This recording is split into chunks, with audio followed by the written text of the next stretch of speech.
امام اعظم ابو حنیفہ جب حدیث روایت کرتے ہیں تو برائے مہربانی عوام ذرا غور سے سنیں.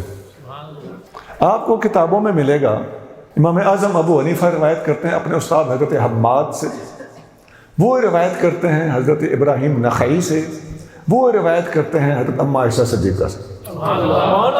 تو امام اعظم کس کے شاگرد جا کے بنے؟ اماں عائشہ صدیقہ کے. اسی طرح حضرت حماد ابراہیم سے، حضرت ابراہیم نخعی حضرت علی المرتضیٰ سے روایت کرتے ہیں. امام اعظم کس کے شاگرد جا کے بنے؟ حضرت علی المرتضیٰ رضی اللہ عنہ. اسی طرح کی کئی حدیثوں کے اندر امام اعظم ابو حنیفہ کے استاد جا کے حضرت عبداللہ بن عباس بنتے ہیں. ایک سند یہ بھی ہے، کہیں آپ حضرت ابو ہریرہ سے جا کے حدیث لیتے ہیں انڈائریکٹلی، کہیں آپ حضرت عبداللہ بن مسعود تک اپنے سند کو پہنچاتے ہیں. تو بے شمار صحابہ کرام تک امام اعظم ابو حنیفہ کی حدیث کے اندر سند ٹریول کرتی کرتی پہنچتی ہے، اور نبی پاک علیہ الصلوۃ والسلام کا فیض امام اعظم ابو حنیفہ کہیں ابن مسعود سے پاتے ہوئے نظر آتے ہیں، کہیں ابن عباس سے حاصل کرتے ہوئے نظر آتے ہیں، کہیں علی المرتضیٰ سے لیتے ہوئے نظر آتے ہیں، کہیں عائشہ صدیقہ سے حاصل کرتے ہوئے نظر آتے ہیں، کہیں ابو ہریرہ کی غلامی کرتے ہوئے نظر آتے ہیں. امام اعظم ابو حنیفہ بہت بڑے محدث ہیں اور بے شمار صحابہ کے بالواسطہ شاگرد ہیں، اور ان سب سے انہیں حدیثیں بالواسطہ روایت کی ہیں. اب ایک اور بات بھی کر دوں، معتزلہ اور روافض کی ایک کتاب ہے شرح ابن ابی حدید، اور ان کی ایک اور کتاب ہے 14 ستارے.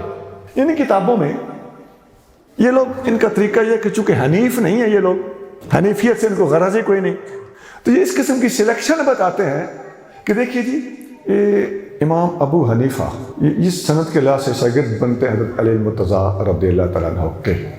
اب ابو حنیفہ رحمۃ اللہ کے بعد امام مالک، یہ فلاں سند کے لحاظ سے یہ ابن عباس تک پہنچتے ہیں، ابن عباس شاگرد حضرت علی المرتضیٰ کے. امام شافعی کی سند یہ چلتی چلتی حضرت علی المرتضیٰ تک پہنچتی ہے. امام احمد بن حنبل کی یہ سند چلتے چلتے فلاں واسطوں سے سید علی المرتضیٰ تک پہنچتی ہے. تو اس معتزلہ اور رافضی نے امام اعظم کی اور چاروں اماموں کی ائمہ اربعہ کی سندیں سید علی المرتضیٰ رضی اللہ تک صرف چن کے بتائی ہیں، اور باقی ان کی ساری سندیں کہ وہ بے شمار صحابہ سے حاصل کرتے ہیں ان کو ہضم اور حذف کر گیا. تو نتیجہ کیا نکالا؟ کہتا ہے جی سارا علم مولا مرتضیٰ کا ہے. وہ سونا مولا مرتضیٰ علم پھیلانے میں بہت بڑا کردار رکھتے ہیں، اس میں کوئی شک نہیں. 2 نمبری بات نہیں کرنے دوں گا میں کوئی جھوٹا الزام لگانے دوں گا. زبان سنبھال کے بات کرنا ہوگی تمہیں. امام اعظم ابو حنیفہ بالواسطہ سے مرتضیٰ کے شاگرد ہیں، چاروں ائمہ شاگرد ہیں، لیکن تمہارا انتخاب محدودیت اور تخصیص غلط ہے. بے شمار صحابہ سے امام اعظم ابو حنیفہ نے حاصل کیا ہے، جو نہ مانے وہ بے ایمان ہے. میں نے ابھی بتایا، آپ مسند امام اعظم پڑھ لیں، آپ کتاب الاثار پڑھ لیں، امام اعظم کی سند کہاں تک جاتی ہے؟ بے شمار لوگوں تک جاتی ہے، بے شمار اللہ کے پیاروں تک جاتی ہے، صحابہ کرام تک جاتی ہے، صحابیات تک جاتی ہے. تو یہ ابن ابی حدید کی میں بات کر رہا تھا کہ اس قسم کے لوگوں نے اس قسم کی باتیں کی ہوئی. یہ میں امام اعظم کی سند کے حوالے سے بات کر رہا ہوں.